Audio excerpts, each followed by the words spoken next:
Goeiemôre, wat 'n voorreg is dit om te kon opstaan vanoggend, die guns van die Here te kan geniet. God is goed. Mag jy ook in hierdie dag sy vrede en sy guns ervaar. Wanneer hy tot ons harte dan spreek vanoggend, mag ons dan ook hoor wat die Here vir elkeen van ons wil sê. Ek lees graag saam met u uit Genesis 45, baie bekende gedeelte vanaf vers 4. Verder sê Josef vir sy broers, kom tog nader na my. En toe hulle nader kom sê, ek is julle broer Josef, vir wie julle na Egipte verkoop het. Maar wees nou nie bedroef nie. En laat daar geen ontstemming by julle wees, dat julle my hierheen verkoop het nie. Want om lewens te behou, het God my voor julle uitgestuur. Want daar was nou 2 jaar hongersnood in die land. En daar is nog 5 jaar waar nie geploeg of geoes sal word nie. Met ander woorde, vir 5 jaar sal dit nog swaar gaan. Maar God het my voor julle uitgestuur om vir julle 'n oorblyfsel op die aarde te verseker en om julle in die lewe te hou tot 'n groot verlossing. Julle het my dan nou nie hierheen gestuur nie, maar God. En hy het my 'n raadsman van Farao gemaak en 'n gebieder oor sy hele huis en 'n regeerder in die hele Egipte land. Tot sover. Ek wil dan graag met u gesels rondom hierdie gedagte, 'n droom en toe is daar donkerte.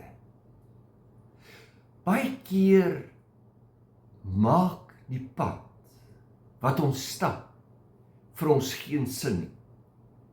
Baie keer is die pad wat ons stap vir ons baie moeilik. En ek wil u nooi om so vir 'n paar oomblikke saam met my te kyk na die lewe van Josef. Dan wil ons stil staan om dan ook te kyk, wat wil die Here vir ons sê deur die lewe van Josef. Nou is die vraag, wat weet ons van Josef? Ons lees in Genesis 37 vers 3. En Israel, dit is nou Jakob, het Josef meer lief gehad as al sy seuns. Ons kan dus sê dat Josef sy pa se witbroodjie was. Ja, hy was geliefd. Want hy was vir hom 'n seun van die ouderdom. En hy het vir hom 'n lang rok met moue gemaak. Toe sy broers sien, met ander woorde, dit was baie duidelik vir sy broers, dat hulle vader hom meer as al sy broers liefhet, het hulle hom gehaat en kon nie vriendelik met hom praat nie. Jaloesie, afguns, maak hul verskyning. So elke keer wanneer hulle na Josef gekyk het, was daar iets in hulle binneste wat gesê, ou witbroodjie, jy dink jy's beter as ons. En daar was hierdie afguns en jaloesie teenwoordig. Dan ontvang Josef boonop nog 'n goddelike droom. En hy vertel dit aan sy broers. En nou volg 'n pad waar niks sin maak nie. 'n Pad waar daar heel waarskynlik in baie vrae was. Hy ontvang 'n goddelike droom wat hy aan sy broers meedeel. Maar dan volg 'n pad van verraad, verlies. Daar is sekerlik baie trane. Daar is gewag en onreg.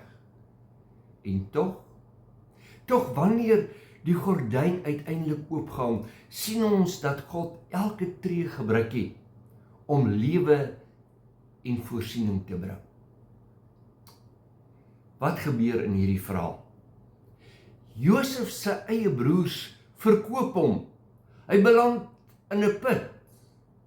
En hy word dan as 'n slaaf verkoop en weggevoer na Egipte. Daar word hy valslik beskuldig in die huis van Potifar dat hy 'n verhouding het met Potifar se vrou. Op grond daarvan beland hy in die tronk. En daar is 'n tydperk wat hy vergeet word in die tronk. En dan dien hy jare lank in 'n vreemde land.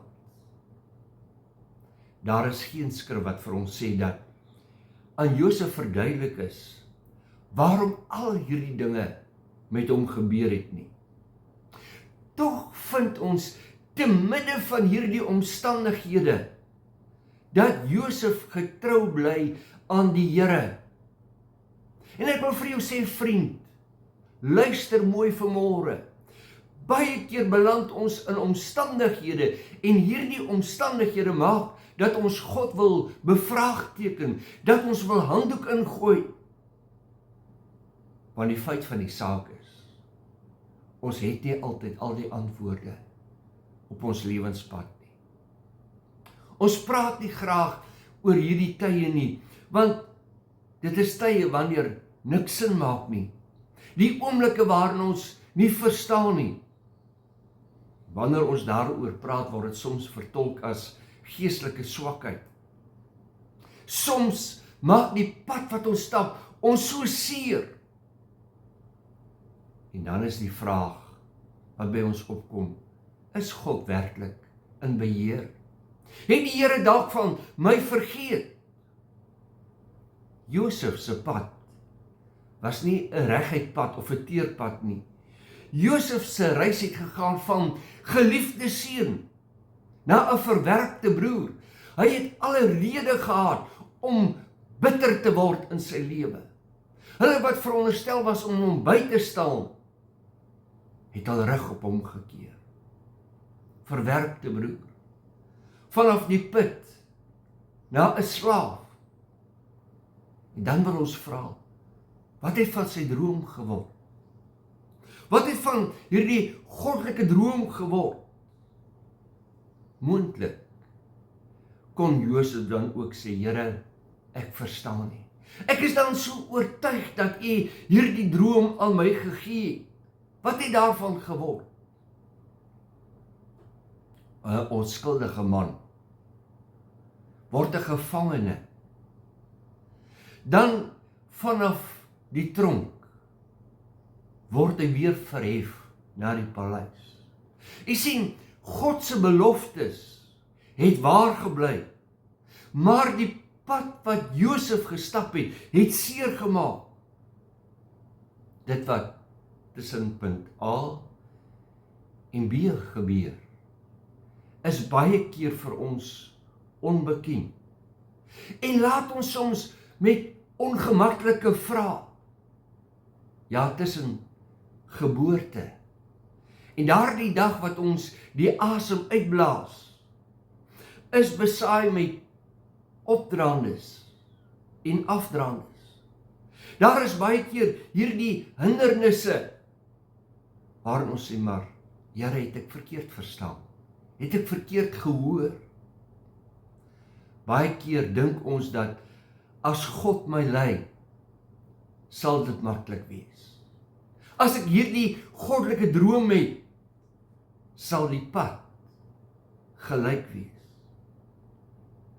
Maar ek stel dit aan jou vanmôre, dat Josef se lyding, dit wat hy ervaar het, nie 'n straf was nie, maar dit was vorming in sy lewe.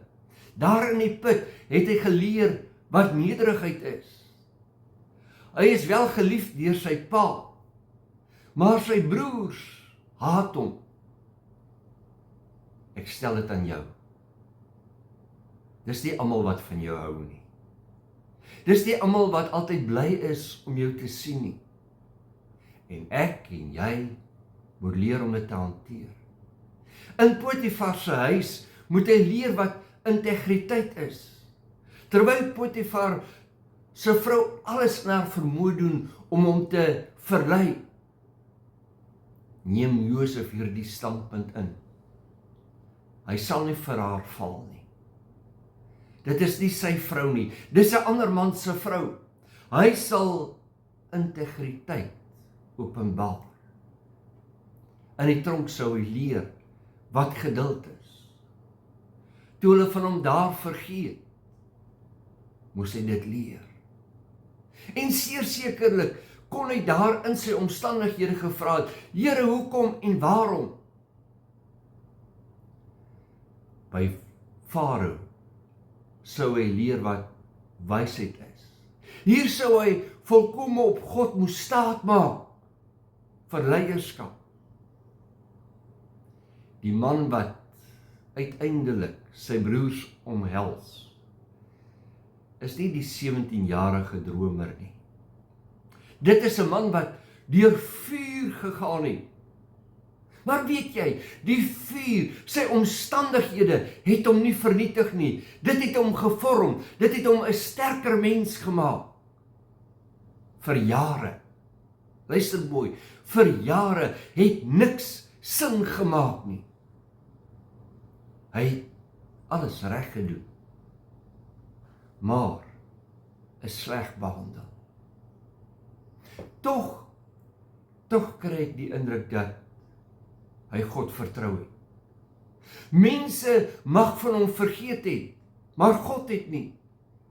Hy het drome gehad, maar dit verder gelyk as ooit. Weet jy, God is nie afwesig wanneer dinge nie vir ons sin maak nie. Tog is daar in alle eerlikheid oomblik in ons lewens dat ons vra, waarom gebeur dit met my? Waar is God in hierdie prentjie? Hoe kan dit deel wees van 'n goddelike plan? Dit is oomblikke in Josef se verhaal waar die teks stil raak oor die moontlike emosies wat hy ervaar het. Maar in die stilte skree en hoor ons sekere vrae. Maar dan in Genesis 30 lees ons telkens die volgende: maar die Here was met Josef. Here, maar hy was in die tronk. Here, maar hy was valslik beskuldig. Die woord sê, te midde daarvan was die Here met Moses, met Josef. Hy was nie net met hom in die paleis nie, maar ook in die tronk. Die Here is nie net met jou wanneer dit goed gaan nie, hy is ook met jou midde jou omstandighede. Nie net in voorspoed nie, maar ook in verwerping. Wanneer Josef uiteindelik sy broers sien, die wat hom verwerp het, bars hy in trane uit. Maar is nie trane van bitterheid nie. Dit is trane van insig. Hy sê 3 keer, God het my voor julle uitgestuur. Wat ek daaruit lees is dat, weet julle wat, my broers? Julle het gedink julle verstoot my, maar God het 'n plan gehad. God het my gestuur om lewe te behou. Dit was nie julle wat my na Egipte gestuur het nie. Julle het my dalk verkoop. Maar in hierdie prentjie was God teenwoordig met 'n plan. Ek het dalk nie verstaan nie. Julle verstaan dit dalk nie. Maar God was met my. Josef se pad was nie 'n reguit lyn nie. Ons kan dalk sê, dit was 'n ompad, 'n onlogiese pad, 'n pynlike pad. Maar dit was die pad wat God vir hom voorberei. Was die enigste pad wat God daar gestel het om op die regte tyd, in die regte land, 'n persoon te gebruik wat sy karakter gevorm is om in 'n regte posisie te plaas, sodat hy 'n nasie sou red. Dalk is die Here besig om in hierdie oomblik ook jou karakter te vorm vir iets groters. Die boodskap vir ons, soms lyk ons lewens soos Josef se. Daar gebeur dinge wat ons nie kies nie. Ons kan tereg as mens dalk die vraag vra, Here, is daar nie dalk 'n ander pad nie? Is daar nie dalk 'n korter pad nie? Dan sê die Here vir jou en vir my, my seun, my dogter, ek is in beheer. Laat die werke van my hande aan my oor, en ek sal aan jou bewys dat ek God is. Dat my bedoeling met jou goed is. Ek weet wat my planne rakende jou lewe is. Ja, dinge gebeur wat ons nie kies nie. Ons word baie keer seergemaak deur hulle wat naby aan ons is. Deur ons geliefdes, mense wat ons liefhet. Ons word in situasies gedruk wat ons nie altyd verstaan nie. Ja, ons bid, en soms voel dit vir ons of God stil is. Maar die God van Josef is nog steeds dieselfde. Wanneer niks sin maak nie, maak God steeds 'n pad. Wanneer dit vir jou voel die wêreld en omstandighede breek jou, is God juis besig om ons karakter te vorm. Wanneer mense jou wegstoot, dan skuif God jou nader aan jou bestemming. En wanneer die dag van openbaring kom, sal jy en ek kan sê, soos Josef, God het my voor julle uitgestuur. God het my voor julle uitgestuur. Dit was God se plan, dat ek hierdie pad moes stap. Al sou die pad moeilik wees, dan weet ek die volgende. My omstandighede sal nooit God se getrouheid beïnvloed nie. Ek sluit af. As God vir ons is, wie kan teen ons wees? Onthou, die Here sê, hy sal jou nooit begewe en jou nooit verlaat nie. Te midde van donkerheid wat jy mag ervaar, is God steeds teenwoordig. En op die regte tyd, hoor mooi, op die regte tyd wat God se tyd is, sal hy homself openbaar en hy sal jou leer dra. Kom ons bid saam. Dankie Here, dat U nooit van ons vergeet nie. Dankie dat U elke tree saam met ons stap. Dat U woord ook vir ons sê dat in ons swakheid U krag volbring word. Dankie Here dat U ons vashou met 'n sterke hand. Al sou die lewensstorm aan ons ankertoue pluk. Ons het 'n anker in U. Ek wil bid vir elkeen wat na hierdie boodskap luister. Here, dat hulle vrede en hulle blydskap in U sal vind. Dat hulle hierdie wete sal koester, God is met my. Al sou die pad donker lyk. Dankie dat U vir ons uittrek. En dankie Here dat U ons nooit sal begewe en ons nooit sal verlaat nie. Aan U dan al die lof, die eer en die dank in Jesus naam. Amen. Mag jy 'n geseënde week ervaar. Mag jy ervaar dat God elke tree saam met jou stap. Mag sy woord 'n lig op jou lewenspad en 'n lamp vir jou voet wees. Jy moet mooi loop. Vrede vir jou.